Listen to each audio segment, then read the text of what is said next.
जय हिंद साथियों, आप सभी का इस चैनल में बहुत बहुत स्वागत है। तो आज के सेशन में हम लोग डिस्कस करने वाले हैं बिहार एसएससी यानी बिहार कर्मचारी चयन आयोग का BSO/SSO का प्रैक्टिस सेट, जो कि देखिए रुक्मणी पब्लिकेशन का है। यह वॉल्यूम 1 बुक है। तो यह जो है हमारा सेट नंबर 11 है, यानी वीडियो नंबर 11 है। टोटल इस बुक में 16 सेट्स दिए हुए हैं। तो 1 से 10 सेट जो है हम लोग अलग अलग वीडियो में कवर कर चुके हैं। तो आप हमारे चैनल स्टडी लूप को विजिट कीजिए, वहाँ एक अलग सा प्लेलिस्ट बना हुआ है बिहार एसएससी BSO का करके, वहाँ से आप सभी प्रैक्टिस सेट को प्राप्त कर सकते हैं। तो चलिए, अगर आप लोगों ने चैनल को सब्सक्राइब नहीं किया है तो प्लीज़ दोस्तों चैनल को सब्सक्राइब कर दीजिए, क्योंकि एग्जाम पॉइंट ऑफ व्यू से यह टेस्ट सीरीज जो है सभी टेस्ट सीरीज काफ़ी इंपॉर्टेंट है। तो 11 नंबर का जो टेस्ट सीरीज होगा उसका सिलेबस है आपका सामान्य अध्ययन, सामान्य विज्ञान, गणित और रीजनिंग से संबंधित। टोटल आपके 150 प्रश्न पूछे जाएंगे। तो चलिए हम लोग सेट नंबर 11 स्टार्ट करते हैं, जो कि बिहार एसएससी SSO/BSO एग्ज़ाम का देखिए दिया हुआ है। तो सेट 11 का आपका पहला नंबर का प्रश्न क्या है कि निम्न में से कौन सी रबी की फसल नहीं है। तो रबी की फसल कौन सा नहीं है, इन 4 ऑप्शन में फटाफट देखिए दोस्तों और कमेंट में आंसर दीजिए जो रबी की फसल नहीं है। तो चावल जो है वो रबी की फसल नहीं है दोस्तों। सो ऑप्शन नंबर इसका करेक्ट आंसर हो जाएगा आपका ए। और रबी की फसल को जो है कब बोया जाता है ये बताना है आपको, और इसको कब काटा जाता है। तो चावल के जो आपका रबी की फसल होगा वो अक्टूबर और नवंबर के मध्य बोया जाता है, और मार्च और अप्रैल के मध्य को काटा जाता है। और रबी की फसल का जो प्रकार है वो गेहूं है, जौ है, मसूर है, मटर है, चना है, इत्यादि जो है आपके रबी की फसलें हैं। और ये आपका चावल जो है वो खरीफ फसल में आता है। सो ऑप्शन नंबर इसका जो है एक करेक्ट आंसर होगा। दूसरा नंबर है मैथ का प्रश्न कि यदि P और 100 का मध्यानुपाती 50 है तो P का मान ज्ञात कीजिए। तो P का मान ज्ञात करना है, ये आपका मैथ का प्रश्न है। तो मैथ के प्रश्नों को आपको वीडियो को पॉज करके सभी प्रश्नों को सॉल्व कीजिएगा। हम सिर्फ एक आध गो का किसी का आंसर बता देंगे, जैसे कि इसका जो करेक्ट आंसर आएगा P का मान वो आएगा आपका 25। जिन भी दोस्तों का 25 यानी 25 आ रहा है उनका यह करेक्ट आंसर है ऑप्शन नंबर सी। तीसरा नंबर का प्रश्न है कि संविधान का कौन सा अनुच्छेद जो है पंचायतों की शक्ति, अधिकार और जिम्मेदारियों से संबंधित है। तो संविधान का जो अनुच्छेद 243 का जी है वो पंचायतों की शक्तियां, अधिकार और जिम्मेदारियां से संबंधित है, यानी ऑप्शन नंबर डी इसका 243 का जी करेक्ट आंसर है। चौथा नंबर का प्रश्न है कि केंद्रीय शुष्क क्षेत्र अनुसंधान संस्थान का गठन कब किया गया था। तो इसका गठन जो है वर्ष 1959 ईस्वी में किया गया, यानी ऑप्शन नंबर सी इसका करेक्ट आंसर हो जाएगा। और जो है राजस्थान के पश्चिमी भाग में एक बड़ा शुष्क प्रदेश है जिसे विशाल भारतीय मरुस्थल या राजस्थान का मरुस्थल या थार मरुस्थल कहा जाता है। नेक्स्ट है 5वां नंबर का प्रश्न कि भारतीय राष्ट्रीय आंदोलन से संबंधित निम्नलिखित घटनाओं को पढ़ें और सही कालानुक्रम को जो है नीचे दिए गए कोड से पता करें। तो भारतीय राष्ट्रीय कांग्रेस का कराची अधिवेशन जो है आपका 1931, और राजगुरु की फांसी हुई, राजगुरु की फांसी कब दिया गया था। और नेक्स्ट है गांधी इरविन समझौता। तो राजगुरु को जो फांसी दिया गया था वो 23 मार्च 1931 को, और गांधी इरविन समझौता जो हुआ था 5 मार्च 1931 को हुआ था। तो सबसे पहले आपका 3 हो जाएगा, उसके बाद आपका राजगुरु की फांसी हो जाएगा, उसके बाद आपका जो है कराची का अधिवेशन हो जाएगा। 3, 2, 1 जो है सही कालानुक्रम में दिया हुआ है, यानी ऑप्शन ए इसका करेक्ट आंसर है। छठा नंबर का प्रश्न है कि इंदिरा गांधी नहर परियोजना का विचार किसके दिमाग की उपज है। तो इंदिरा गांधी नहर परियोजना का विचार जो है कंवर सेन के दिमाग की उपज है। जो कंवर सेन ने अपने 1948 में प्रतिवेदन बीकानेर राज्य में पानी की आवश्यकता में पहली बार विचार किया था। सो कंवर सेन इसका correct answer option number D हो जाएगा। 7वां नंबर का प्रश्न है कि अशोक राम विहार निम्नलिखित में से किस स्थान पर स्थित था। तो यह जो है अशोक राम विहार पाटलिपुत्र, जो कि आज पटना के नाम से जाना जाता है, इस स्थान पर स्थित था, यानी ऑप्शन नंबर बी इसका करेक्ट आंसर होगा 7 का। 8वां है कि भारत में चिश्तिया संप्रदाय का प्रथम सूफी संत था। तो भारत में चिश्तिया संप्रदाय के प्रथम सूफी संत शेख मोइनुद्दीन चिश्ती था, यानी ऑप्शन नंबर इसका एक करेक्ट आंसर है। और चिश्ती सिलसिला का जो मुख्य केंद्र है वो अजमेर है। कहाँ? अजमेर है। और शेख निजामुद्दीन औलिया ने 7 सुल्तानों का कार्यकाल देखा था, तो परंतु वे कभी किसी के दरबार में नहीं गए थे। यह शेख निजामुद्दीन औलिया के बारे में कुछ इंपॉर्टेंट फैक्ट्स है। 9वां नंबर का प्रश्न है कि बारिंद्र घोष निम्नलिखित में से किससे जुड़े हुए थे?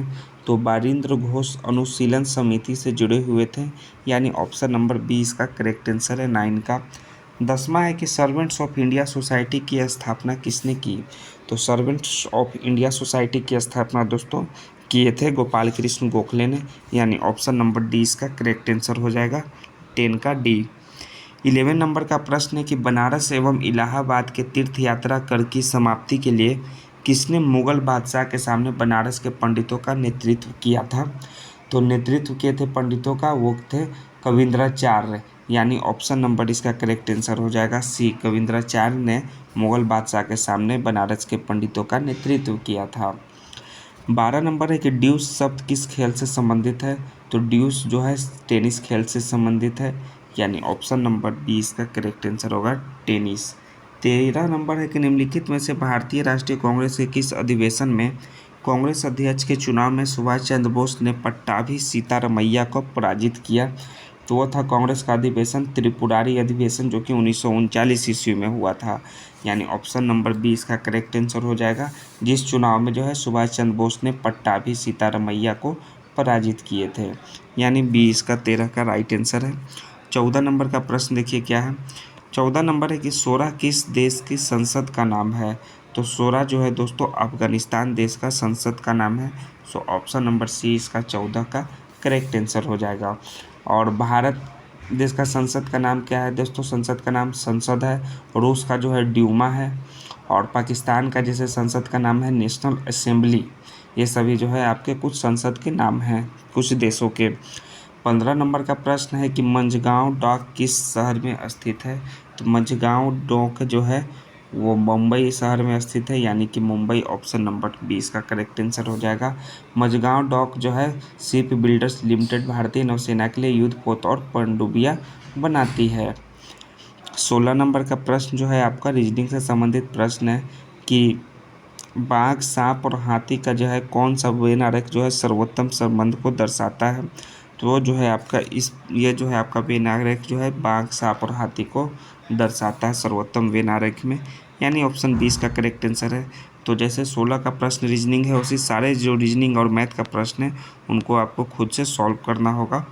और इसका PDF अगर आपको चाहिए तो डिस्क्रिप्शन में टेलीग्राम का लिंक दिया हुआ है, तो टेलीग्राम आप ज्वाइन कीजिएगा, वहाँ पे आपको इसका PDF मिल जाएगा, साथ में आंसर का की भी रहेगा PDF के साथ में। तो घबराने की जो कोई ज़रूरत नहीं है, आपको मैथ और रीजनिंग के सारे जो PDF हैं वो आपको टेलीग्राम के माध्यम से मुहैया करा दिया जाएगा। 28 नंबर का प्रश्न आपका क्या है, फिर देखिए जीके से संबंधित, कि राइडर कप गोल्फ खेल से संबंधित है? किस खेल से? गोल्फ खेल से संबंधित है, यानी ऑप्शन नंबर डी इसका करेक्ट आंसर हो जाएगा। और जैसे कि आपका पोलो जो है उससे कौन सा कप संबंधित है? जैसे एजार कप, राधा मोहन कप, ये सभी जो पोलो खेल से संबंधित है। और गोल्फ खेल से संबंधित कप का नाम है बॉकर cup, circuit cup, Ryder cup. और हॉकी से संबंधित कप का नाम है जैसे batten cup, Aga Khan cup, Dhyanchand trophy, Nehru cup, ये सभी जो है आपके हॉकी से संबंधित खेल के जो है कप का नाम है। नेक्स्ट है आपका 29 नंबर का प्रश्न कि भारतीय अंतरिक्ष अनुसंधान संगठन, जिसे शॉर्ट फॉर्म में हम लोग इसरो कहते हैं, उसका मुख्यालय कहाँ है? तो इसरो का मुख्यालय दोस्तों बेंगलुरु में है, यानी ऑप्शन नंबर डी इसका करेक्ट आंसर होगा। 30वां है कि नटाल इंडियन कांग्रेस के संस्थापक निम्नलिखित में से कौन थे? तो नटाल इंडियन कांग्रेस के संस्थापक महात्मा गांधी थे, यानी ऑप्शन नंबर सी इसका करेक्ट आंसर होगा। 31 नंबर है कि बर्मा को किस अधिनियम द्वारा भारत से अलग किया गया था? तो बर्मा को जो है अधिनियम 1935 के द्वारा भारत से अलग किया गया था, और वर्ष 1930 में जो साइमन आयोग ने भारत से बर्मा के अविलंब पृथक्करण की अनुशंसा किया था, यानी कि ऑप्शन नंबर इसका सी करेक्ट आंसर है, अधिनियम 1935। नेपाल की आधिकारिक भाषा क्या है? तो नेपाल का आधिकारिक भाषा नेपाली है दोस्तों, यानी ऑप्शन नंबर डी इसका करेक्ट आंसर होगा नेपाली। और वर्ष 2015 में नेपाल में एक नया संविधान अपनाया गया, और नेपाल में लोकप्रिय आंदोलन जो है अप्रैल 2006 में शुरू हुआ था। और नेपाल के वर्तमान जो प्रधानमंत्री हैं वे हैं KP शर्मा ओली, और वर्तमान राष्ट्रपति रामचंद्र पौडेल हैं। तो इसकी आधिकारिक भाषा नेपाल की नेपाली होगा, option number D correct answer. 33 number है कि नमक सत्याग्रह में गांधी जी के गिरफ्तार हो जाने पर आंदोलन के नायक के रूप में उनका स्थान किसने ग्रहण किया। तो नमक सत्याग्रह में गांधी जी के गिरफ्तार हो जाने पर सर अब्बास तैयब जी ने स्थान ग्रहण किया था, यानी ऑप्शन नंबर ए इसका करेक्ट आंसर होगा। 5 मई 1930 को गांधी जी को गिरफ्तार करके यरवदा के जेल में भेज दिया गया था। कहाँ का? यरवदा के जेल में। उसके बाद जो है उनका स्थान अब्बास तैयब जी ने ग्रहण किया, यानी 33 का ये राइट आंसर है। 34 नंबर है कि विदेशी मुद्रा विनिमय अधिनियम को भारत में किसके द्वारा स्थापित किया गया था। तो विदेशी मुद्रा विनियमन जो है अधिनियम को भारत में विदेशी मुद्रा प्रबंधन अधिनियम द्वारा प्रतिस्थापित किया गया था, यानी ऑप्शन नंबर डी इसका करेक्ट आंसर है, विदेशी मुद्रा प्रबंधन अधिनियम। 35 नंबर का प्रश्न है कि भारत में किस तिथि को भारतीय संविधान के अंगीकरण के उपलक्ष्य में संविधान दिवस मनाया जाता है। तो मनाया जाता है 26 नवंबर को, यानी ऑप्शन नंबर बी इसका करेक्ट आंसर है। 36 नंबर का प्रश्न जो है वो आपका मैथ से संबंधित प्रश्न है कि उपरोक्त श्रृंखला में बाएं से 15वें अंक और दाएं से 11वें अंक का योग क्या होगा, वो आपको बताना है। तो इसका जो अभिष्ट योग होगा वो होगा 10 होगा। 9 + 1 जो है 10 इसका अभिष्ट योग होगा, यानी ऑप्शन नंबर ए इसका करेक्ट आंसर है। ठीक उसी प्रकार आपको जो है ये दोनों मैथ के प्रश्नों को सॉल्व कीजिए। जैसे 38 है कि कौन सा संस्था जो है एक वैश्विक अंतर्राष्ट्रीय संगठन है जो राष्ट्रों के बीच व्यापार के नियमों का निर्धारण करता है। तो वो करता है विश्व व्यापार संगठन, यानी ऑप्शन नंबर सी इसका करेक्ट आंसर है 38 का। फिर 39 आपको मैथ से रिलेटेड प्रश्न है वो बनाइए। 40वां है कि बिकमिंग पुस्तक के लेखक या लेखिका कौन है। तो बिकमिंग पुस्तक के लेखिका हैं मिशेल ओबामा, यानी कि ऑप्शन नंबर करेक्ट आंसर हो जाएगा बी। और मिशेल ओबामा जो है यूएसए के 44वें राष्ट्रपति बराक ओबामा की पत्नी है, यानी ऑप्शन बी करेक्ट आंसर है। 41 नंबर है कि 1996 में भारत और किस देश ने फड़क्का में गंगा के पानी के बंटवारे को लेकर एक समझौते पर हस्ताक्षर किए थे। तो 1996 में भारत और बांग्लादेश ने फड़क्का में गंगा के पानी के बंटवारे को लेकर एक समझौते पर हस्ताक्षर किए, यानी बांग्लादेश। ऑप्शन नंबर बी इसका करेक्ट आंसर होगा। 42 नंबर का प्रश्न है कि किस राज्य में नव वर्ष और वसंत ऋतु के आगमन पर 1 अप्रैल 2025 को सरहुल उत्सव का आयोजन किया गया। तो उस राज्य का नाम है झारखंड, जहां सरहुल उत्सव का आयोजन किया गया। और सरहुल का जो शाब्दिक अर्थ होता है साल वृक्ष की पूजा, यानी ऑप्शन नंबर बी इसका करेक्ट आंसर होगा 42 का झारखंड। 43 नंबर है कि गोलकनाथ के निर्णय से पूर्व तक भारत में मूल अधिकारों के संशोधन के संबंध में क्या स्थितियां थी। इस स्टेटमेंट को पढ़िए और बताइए। तो उस समय स्थितियां थी कि संसद द्वारा संविधान के किसी भी भाग में संशोधन किया जा सकता है और मूल अधिकार भी इसमें सम्मिलित हैं, यानी ऑप्शन नंबर ए इसका 43 का करेक्ट आंसर होगा। 44 है कि कोयना, तुंगभद्रा और भीमा किस नदी की प्रमुख सहायक नदियां हैं। तो कोयना, तुंगभद्रा और भीमा जो है कृष्णा नदी की सहायक नदियां हैं, यानी ऑप्शन नंबर सी इसका करेक्ट आंसर होगा कृष्णा। 45 है कि भारतीय संविधान का भाग कौन सा जो है अनुसूचित और जनजातीय क्षेत्रों से संबंधित है। तो भाग 10 जो है अनुसूचित जनजाति क्षेत्रों से संबंधित है, यानी ऑप्शन नंबर सी इसका करेक्ट आंसर है 45 का। 46 नंबर का प्रश्न है कि साधु बेट द्वीप किस भारतीय राज्य में एक का हिस्सा है। साधु बेट द्वीप वो है भारतीय राज्य का नाम है गुजरात, जो कि इसका हिस्सा है साधु बेट द्वीप, यानी ऑप्शन नंबर डी इसका करेक्ट आंसर होगा गुजरात। 47 नंबर के ग्रामीण स्थानीय शासन का पंचायती राज नामांकन किस भारतीय नेता के सुझाव का परिणाम था। तो ग्रामीण स्थानीय शासन का पंचायती राज नामांकन जो है महात्मा गांधी के सुझाव का परिणाम था, यानी ऑप्शन नंबर डी इसका करेक्ट आंसर होगा M.K. गांधी। 48 है कि वत्स महाजनपद की राजधानी निम्नलिखित में से कौन सी थी। तो वत्स महाजनपद की राजधानी जो थी वो थी कौशाम्बी थी, यानी ऑप्शन नंबर इसका सी करेक्ट आंसर हो जाएगा कौशाम्बी। 49 नंबर है कि ग्राम पंचायत की संरचना में कौन कौन शामिल होता है। तो ग्राम पंचायत की संरचना में दोस्तों निर्वाचित मुखिया और प्रत्यक्ष निर्वाचित सदस्य जो 500 या उससे अधिक जनसंख्या का प्रतिनिधित्व करे, ये दोनों, यानी ऑप्शन नंबर ए इसका करेक्ट आंसर हो जाएगा। नेक्स्ट है आपका 50वां नंबर का प्रश्न कि नगर पालिका से अभिप्राय भारतीय संविधान के किस अनुच्छेद से है। तो नगर पालिका से अभिप्राय जो भारतीय संविधान का अनुच्छेद है वो है अनुच्छेद 243 त से लेकर यच तक, यानी ऑप्शन नंबर ये इसका करेक्ट आंसर है 50 का। 51 है कि निम्नलिखित में से कौन सा यूनेस्को का विश्व धरोहर स्थल नहीं है। तो गेटवे ऑफ इंडिया जो है यूनेस्को का विश्व धरोहर स्थल नहीं है, यानी ऑप्शन नंबर इसका एक करेक्ट आंसर होगा। गेटवे ऑफ इंडिया जो है 1911 ईस्वी में इसका नींव रखा गया था। ब्रिटिश राजा जॉर्ज परचौमूर की पत्नी मैरी के स्वागत में रखी गई थी। और गेटवे ऑफ इंडिया के वास्तुकार जो है जॉर्ज विटेट था। और कुछ यूनेस्को के विश्व धरोहर स्थल है ये हैं, जैसे अजंता की गुफाएं, सुंदरवन राष्ट्रीय उद्यान, लाल किला, रानी का वाव, ये सभी जो है यूनेस्को के विश्व धरोहर हैं। 52 नंबर का प्रश्न देखिए क्या है।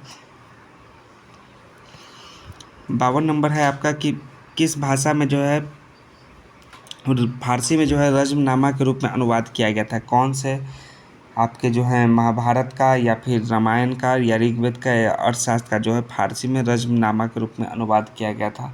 उस ग्रंथ का नाम है महाभारत, जिसका जो है फारसी में रज्मनामा के रूप में अनुवाद किया गया है। सो ऑप्शन नंबर डी इसका करेक्ट आंसर होगा 52 का।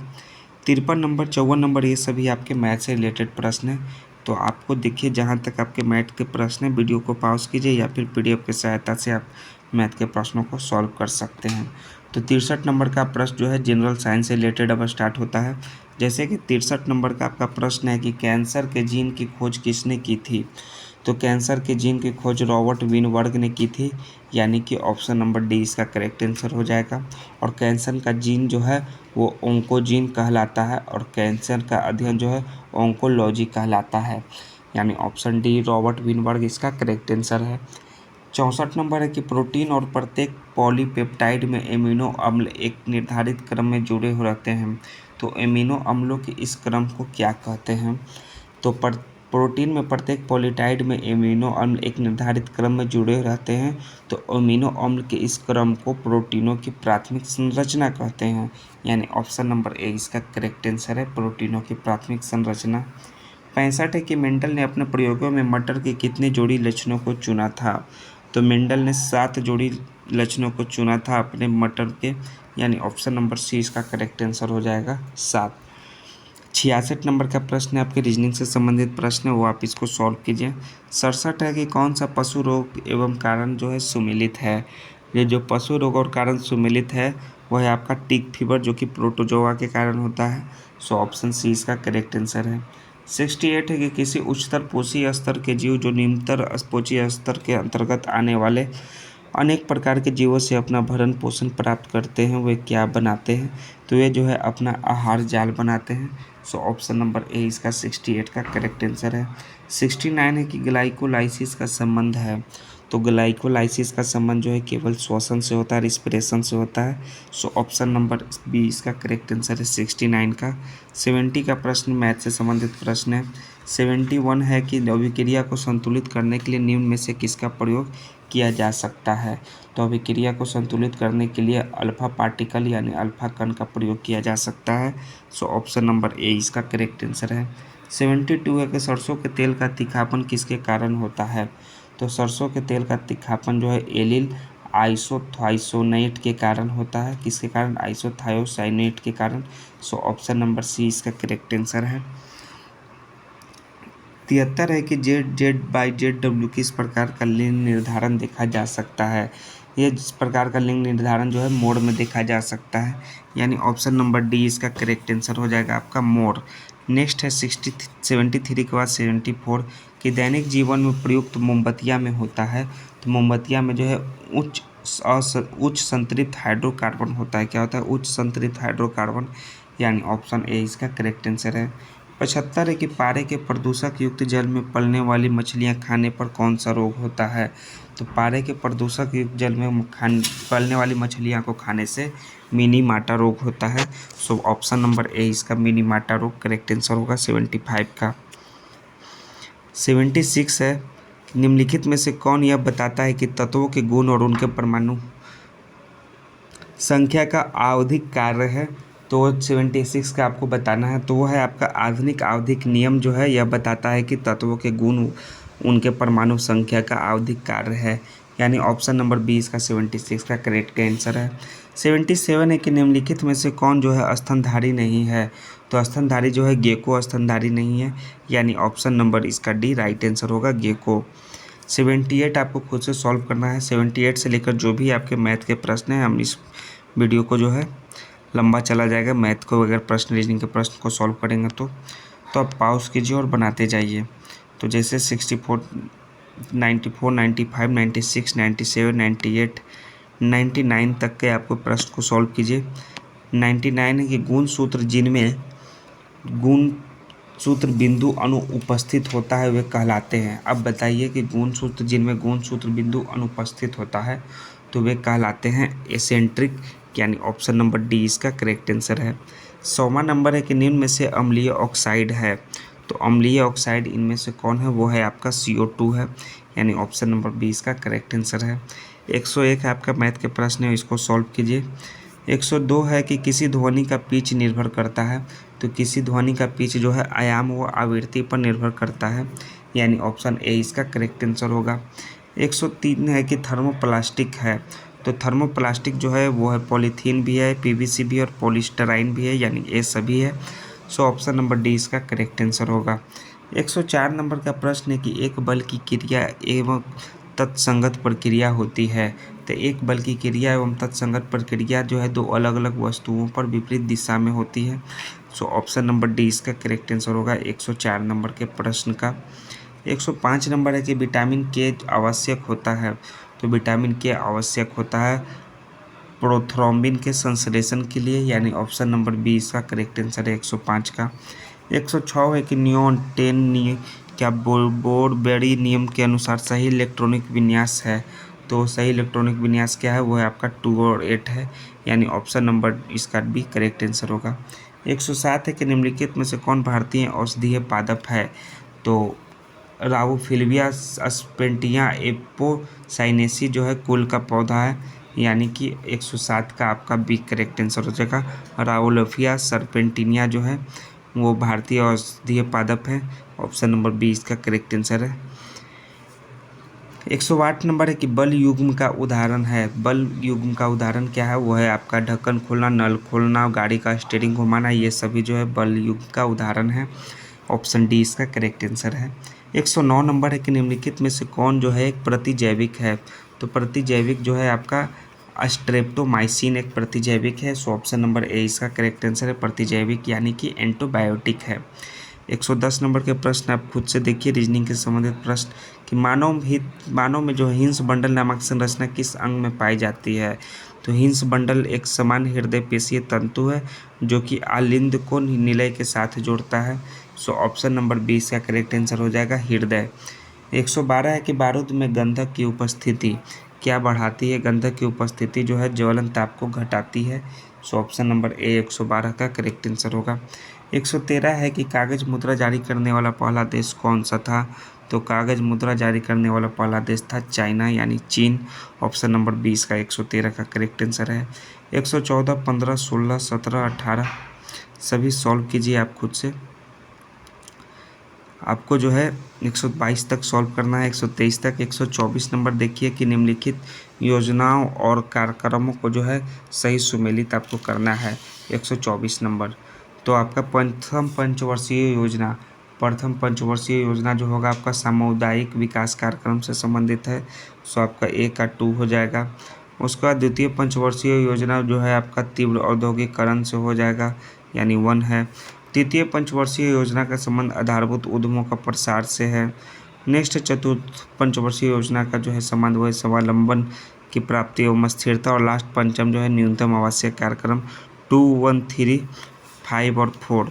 तो 2, 1, 3, 5 और 4 किस में दिया हुआ है, 2, 1, 3, 5, 4 ऑप्शन नंबर डी में दिया है, सो 124 का डी इसका करेक्ट आंसर है। 125 है कि जनगणना 2011 के अनुसार विश्व की कुल जनसंख्या में भारत की भागीदारी है लगभग कितना परसेंट, लगभग 17.7%, यानी ऑप्शन नंबर ए इसका करेक्ट आंसर है 125 का। 126 है आपका मैथ के प्रश्न। 27 है कि हिंदू कुश पर्वत की सबसे ऊंची चोटी कौन सी है, हिंदू कुश पर्वत की सबसे ऊंची चोटी आपको बताना है दोस्तों। तो सबसे ऊंची चोटी का नाम कमेंट में आंसर दीजिए हिंदू कुश पर्वत का। तो इसका जो राइट आंसर होगा आपका 127 नंबर का वो है आपका तिरिचमीर, यानी ऑप्शन नंबर डी इसका करेक्ट आंसर है तिरिचमीर। नेक्स्ट है 128 की संयुक्त सैन्य अभ्यास वरुण 2025 किस देश में आयोजित किया गया था? तो यह आयोजित किया गया था भारत और फ्रांस देश के बीच। सो ऑप्शन नंबर इसका सी करेक्ट आंसर होगा। 129 है कि एशियाई महिला कबड्डी चैंपियनशिप 2025 का खिताब किसने जीता है? तो इसका खिताब दोस्तों भारत ने जीता है, यानी ऑप्शन नंबर डी इसका करेक्ट आंसर है 129 का। 130 आपका रीजनिंग से संबंधित प्रश्न है। 131 है कि भूकंप से तबाही के बीच म्यांमार की मदद के लिए भारत ने किस ऑपरेशन को शुरू किया? तो भारत ने दोस्तों शुरू किया था ऑपरेशन ब्रह्मा को, यानी ऑप्शन नंबर ए 131 का करेक्ट आंसर है। 132 आपको जो है ये बनाना है, रीजनिंग के संबंधित प्रश्न है। 133, 34, 35 सभी देखिए। 141, 42 नंबर का प्रश्न देखते हैं, जो कि आपका समान अध्ययन से रिलेटेड प्रश्न है कि प्रणव वेंकटेश किस खेल से जुड़े हुए हैं? तो प्रणव वेंकटेश किस खेल से जुड़े हुए हैं वो आपको बताइए। तीरंदाजी, बैडमिंटन, टेनिस या शतरंज? इसका जो राइट आंसर होगा वो होगा शतरंज से जुड़े हुए हैं। ऑप्शन डी इसका करेक्ट आंसर है। 143 गूगल ने भारत में अपने सबसे बड़े परिसर जो है अनंत का अनावरण कहाँ किया है? तो अनंत का अनावरण जो है बेंगलुरु में किया है गूगल ने, यानी ऑप्शन सी इसका करेक्ट आंसर होगा। 144 है कि किस तिथि को विश्व रक्तदाता दिवस मनाया जाता है? तो विश्व रक्तदाता दिवस जो है 14 जून को मनाया जाता है, यानी ऑप्शन नंबर सी इसका करेक्ट आंसर होगा। नेक्स्ट है उसके बाद 145, 46 आपको खुद से सॉल्व कीजिए। 147 है कि भारत का पहला समुद्री उद्यान कहाँ स्थित है? तो भारत का पहला समुद्री उद्यान स्थित है दोस्तों कच्छ की खाड़ी में, यानी ऑप्शन नंबर ए इसका करेक्ट आंसर है। 148 है कि 1 मार्च 2025 को अमेरिकी राष्ट्रपति डोनाल्ड ट्रंप ने किस भाषा को संयुक्त राज्य अमेरिका के आधिकारिक भाषा के रूप में नामित करने वाले आदेश पर हस्ताक्षरित किया है? तो है अंग्रेजी भाषा को। सो ऑप्शन नंबर सी इसका करेक्ट आंसर है 148 का। 149 भी करंट अफेयर से रिलेटेड है कि जून 2025 में 81वीं अंतर्राष्ट्रीय वायु परिवहन संघ IATA वार्षिक आम बैठक और विश्व वायु परिवहन शिखर सम्मेलन की मेजबानी कहाँ किया जाएगा जून 2025 में? तो इसका मेजबानी किया जाएगा नई दिल्ली में। सो ऑप्शन नंबर डी इसका करेक्ट आंसर है। अमेरिका और चीन के बाद भारत तीसरा सबसे बड़ा घरेलू विमानन बाजार है दोस्तों, अमेरिका और चीन के बाद। एक 150वां नंबर का प्रश्न, लास्टवां प्रश्न सेट नंबर 11 का कि सम्मानजनक मृत्यु का अधिकार लागू करने वाला भारत का पहला राज्य बना है? तो भारत का पहला राज्य जो है कर्नाटक बना है। सुप्रीम कोर्ट ने जो है 2023 में एक आदेश में गंभीर रूप से बीमार रोगियों के लिए सम्मान के साथ मरने की इजाज़त दी है, जिसे लागू करने वाला पहला राज्य कर्नाटक बना है। सो ऑप्शन नंबर बी इसका करेक्ट आंसर है। तो सेट नंबर 11 के आपके टोटल 150 जो प्रश्न थे टोटल समाप्त हुए। और देखिए आपका जो इस PDF का जो आपका है आंसर की भी है, इसके साथ देखिए दिया हुआ है। तो ये सभी PDF जो है आपको टेलीग्राम पे अवेलेबल मिल जाएगा। तो टेलीग्राम का लिंक जो है हमारे वीडियो के डिस्क्रिप्शन में दिया हुआ है, वहाँ से आप ज्वाइन कर सकते हैं। हम लोग फिर नेक्स्ट वीडियो में सेट नंबर 12 लेकर मिलेंगे। तब तक के लिए थैंक्स दोस्तों, जय हिंद दोस्तों। और हाँ, चैनल को सब्सक्राइब करना नहीं भूलिएगा, ज़रूर से ज़रूर सब्सक्राइब कर दीजिए चैनल को।